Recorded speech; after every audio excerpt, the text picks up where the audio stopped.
Good morning, folks. We're going to suspend for about 15 minutes. We're waiting on a quorum to get in place. So,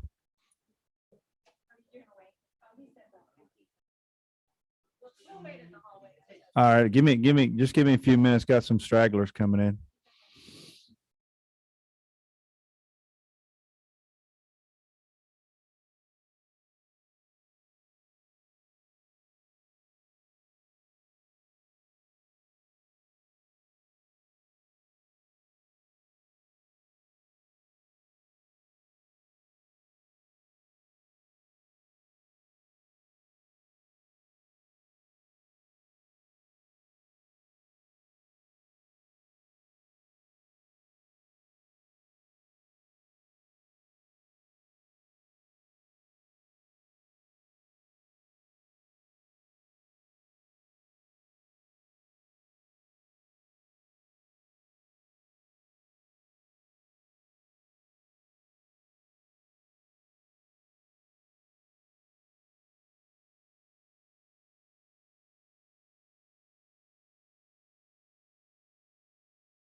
Good morning. Good morning. I tell you what, if you really want to get folks going on a Wednesday morning, is get them up for an 8 a.m.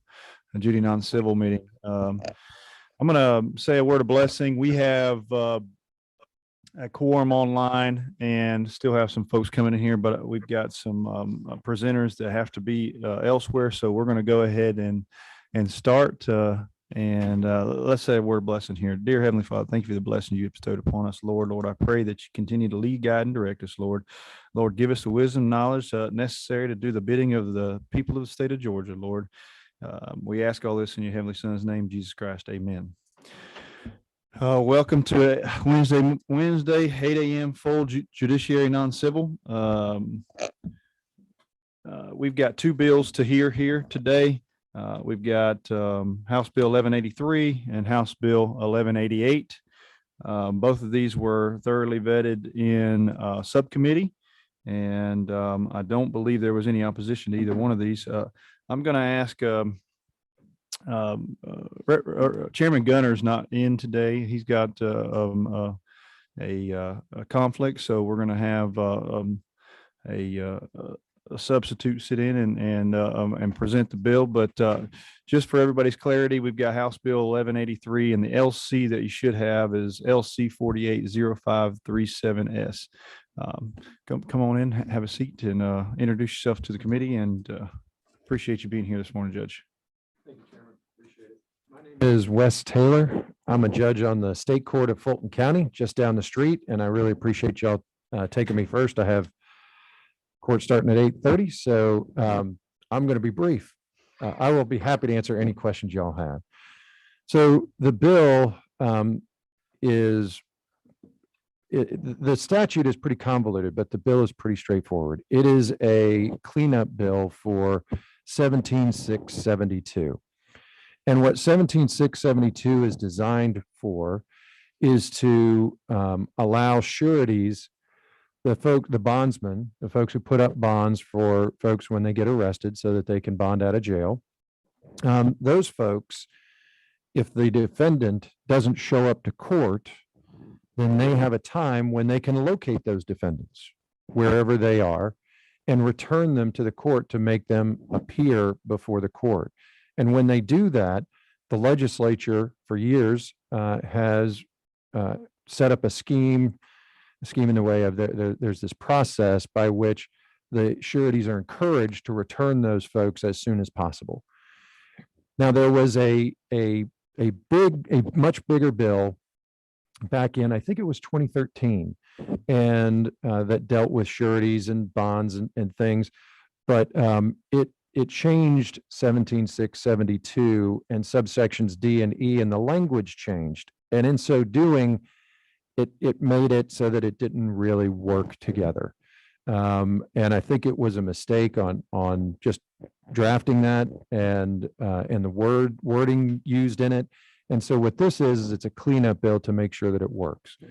So what happens now under the proposed language of 17-672 is that sections D and E are the sections that we're focusing on that encourage a surety to return the defendant earlier rather than later. They're kind of backwards, but they work together. So the way it works is under E, if a surety returns the principal, the defendant, to court within 120 days from entry of a judgment, and I should say, so the bondsman put up money to get a defendant to bond out of jail. If somebody doesn't show up, the court has a period of time to notify the defendant and the bondsman that they have to pay this bond that they put up, and they have to pay the money to the sheriff. And so then if the defendant isn't returned, the bondsman pays that to the court enters judgment on that bond. And so the judgment time is the point where the judge says, you've got to pay this bond because the defendant hadn't shown up. So 120 days after entry of that judgment, the bondsman has 120 days to return the defendant and pay only 5% of the bond amount. So there's no out of pocket at the front end. If they return them within 120 days, they pay that 5% of the bond amount. If, however, they're not able to return that defendant within 120 days, the surety can ask for another 120-day period, pay that full bond amount of the judgment, and then they will get another 120 days within which to surrender the principal. And if they do that, they get back 95% of the bond. And then they have 2 years total after that to return the principal and receive 50% back. And so that's what we're trying, I think that's, well, everybody thinks that's what the legislature intended back in 2013. And just somehow with that huge bill, the language just got, wasn't correct to effectuate what the legislature intended. I'm happy to answer any questions though that y'all have. Thank you, Judge Taylor. Yes, sir. Do we have any questions for the judge on the bill? And I'm sorry, I did fail to mention, this was a judicial council bill. So this went through the judicial council originally, and then Representative Gunner did introduce it. So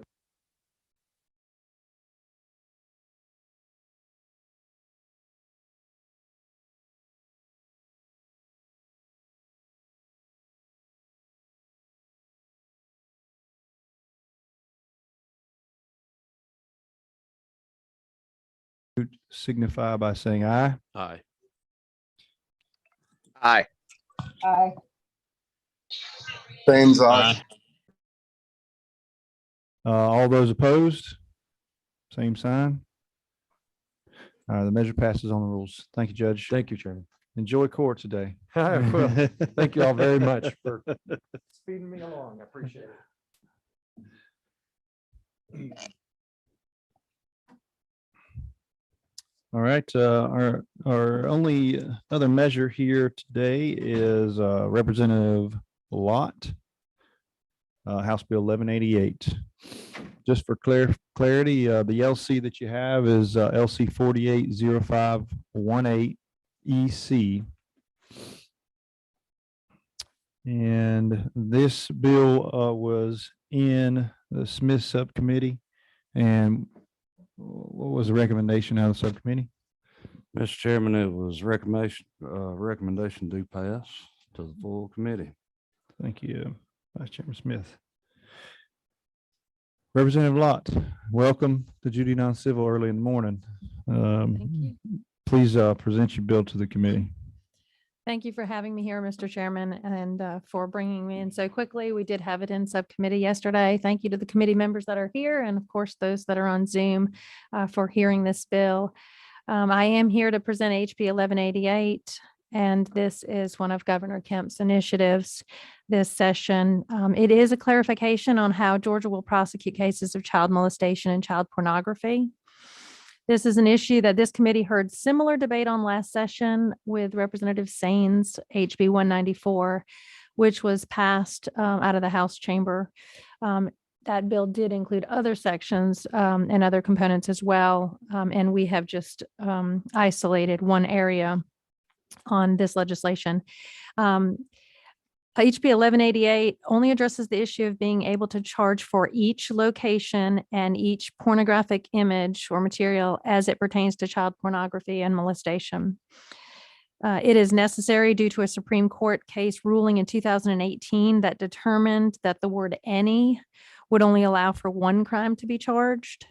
Prior to 2018, Georgia did charge for each image material and each body part as a crime.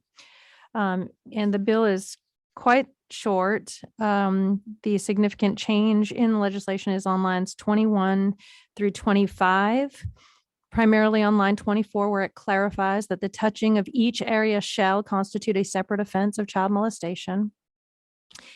And also lines 44 through 46, where beginning on line 45, it does state each visual medium or material connected to such violation shall constitute a separate offense. any questions, I will take them as well. We do have speakers signed up if necessary. They did speak in the subcommittee yesterday. We have the special agent in charge for GBI's Brian Johnston, Child Exploitation and Computer Crimes Unit. We have Assistant Director John Melvin as well. They did present some examples of why this is necessary. And certainly they are the experts on why we need to be able to charge for more than one crime when there is more than one location or certainly more than one item that folks are in possession of. Thank you, Representative Lott. Thank you for bringing the bill. I think that it was brought up in subcommittee. We've handled an issue similar to this with House Bill 194, and it passed out of this committee and out of the full House. And I appreciate your bringing this bill. This is just these acts are just some of the most grotesque in our society. So I appreciate you bringing it. Is there anyone that has any questions for Representative Lott? And yeah, we got one online. Hold one. Representative Kendrick. Thank you, Mr. Chair. I echo everything that you said about the bill. So thank you, Representative Lott, for bringing it. Your witness might answer the question that I had, which was, you mentioned there was a case that was responsible for us changing the bill. And I was just wondering what the facts of that case were, but your witness, if you bring them forward, might be able to answer that. Representative Kendrick, let me pull the witnesses up. I believe they testified yesterday in subcommittee to that case. Let me, if you can stay right there, I'll have them come up to this other mic, Representative Lott. Mr. Smith from the prosecuting account. I've got Brian Johnston from the GBI first. Okay. Signed up.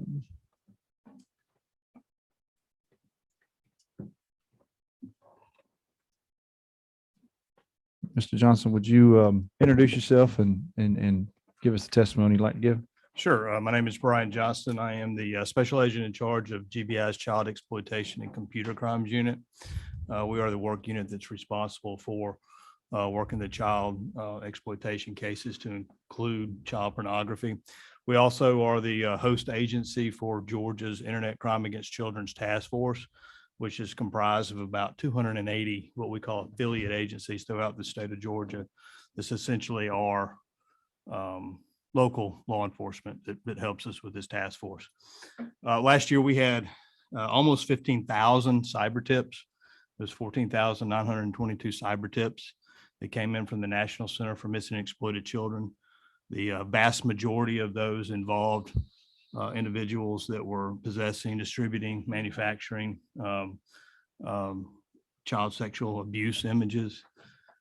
We processed each and every one of those, sent those out. If we could locate a local affiliate that had jurisdiction over that, we'd send them out to that. So we not only in GBI are we working this, but those task force agents as well all throughout the state are doing it. Last year, we were able to make 424 arrests from these cyber tips or from the investigations that we work. Behind every one of these images and behind every one of these videos is a victim. It's a child, and it's a child that, without getting too graphic, it's a child that's been raped, and it's a child that has been subjected to child abuse. What we see is that a lot of the child pornography these days is downloaded by a simple click, a file that contains, numerous images, could be 100 images, could be 1,000 images. And what we would like to be able to do, and what we have done for years, is charge accordingly to that per count. When we see, and we're not talking about duplicate images, we're talking about different acts of rape and different acts of child abuse for each one of these, whether it be the same victim or different victims. They're subjected to different things. So that's what we see, and that's why this is very, very important to us. Thank you. I appreciate it. I've got it. Mr. Johnson, I've got another a couple folks up here. I'm going to ask, we got Representative Kendrick. Let me call Robert Smith up from PAC. I think he can directly answer your question. Representative Kendrick, do you have a question for Mr. Johnson? No, sorry about that. Okay.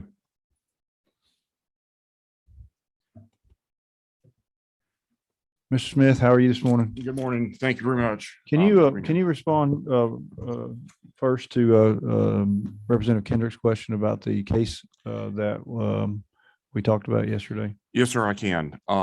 The defendant, in the name of the case is Edvalson, Edvalson. Mr. Edvalson was charged with essentially running a child pornography website. He had multiple computers. They had hundreds of images, and he was prosecuted for possession, I believe, either 11 or 22 images. They were representational of the hundreds of images he possessed of child pornography, and he was found guilty of those offenses.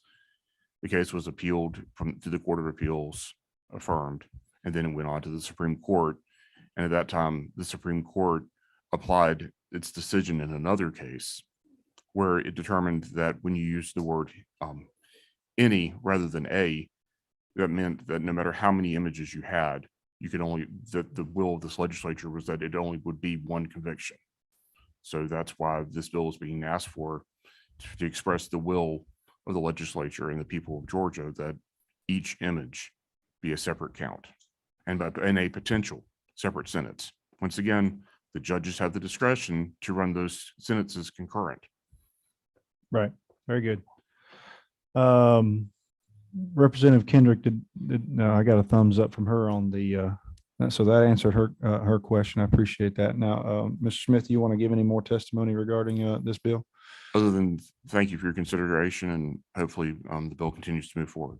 Thank you. Very good. Well, my apologies. I got a text message. I said there was no opposition. There was opposition from GATCO yesterday in subcommittee. So I want to correct the record in saying that GATCO did oppose 1188.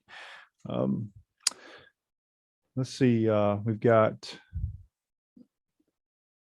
Is that Jim or John Melvin. John, Mr. Melton? GBI. Good to see you again. Good to see you, sir. And for those online, I'm John Melvin. I'm the Assistant Director of the GBI, and formerly 25 years as a prosecutor who handled child molestation and child pornography cases during this time period. And I'd like to follow up on the excellent recount of Mr. Smith on the Edvalson case, because at that time, the Supreme Court came up with what's called the unit of prosecution. And whether you had one image or 10,000 images, they said it's going to be one conviction and it's 20 years. And one of the principles of justice is proportionality. And it's simply not proportional to punish someone that had one image, the same as someone that had 10,000 images. The other thing I'd like to ask the committee to consider is that when you're a victim of child molestation, that's a life sentence. And I know that from prosecuting these cases, holding their hands, and praying with them, and keeping in touch with them years down the road. And the opposition that was formulated yesterday was 20 years is sufficient. Well, no, it's not. Not for the worst of the worst. And we'd ask you to support this bill and do pass. Thank you, Director Melvin. Do I have any questions for Director Melvin? No questions. Mr. Chairman, Representative Sainz.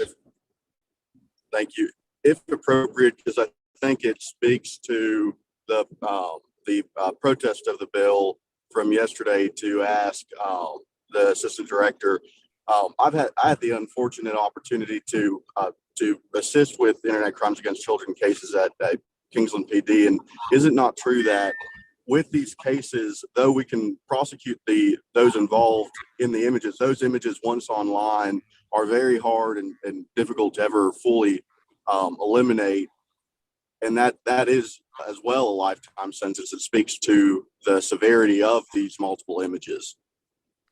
Yes, sir. And you bring up another excellent point that I forgot to mention. Not only you can't just track them all down and remove them online. They're out there forever. And every time they're published, the child is re-victimized. Very good question, Representative Sainz. Thank you for your response. Is there any more questions for Director Melvin, online or in person? There is not. Thank you. Thank you, Director. Thank you, sir. I'm going to give a last word to the sponsor of the bill, Representative Lott. You made reference to, this is certainly the most heinous type of crime that we have, and it affects children, and sometimes people forget to give them their justice. I ask for your favorable consideration. Your committee has been very gracious in hearing this, and I know that this is a difficult subject matter. So I ask for your favorable consideration of this bill, and hope that we can move forward and get back to back to the way we were prosecuting this in years past. Thank you. Well, at this time, if there are no more questions for the witness, I will entertain a motion. Representative Smith. So moved. Move to pass. We got a second. All those in favor of passage of House Bill 1188, LC 480518-EC signify by saying aye. Aye. Aye. Sam's aye. Aye. Aye. Any of those opposed, like sign? The measure passes unanimously. Congratulations. With that, I will adjourn this meeting. I appreciate you guys getting up early this morning at 8 a.m. I know that's tough for a lot of lawyers. But I do appreciate you all being here. Everybody have an excellent day, and we are adjourned.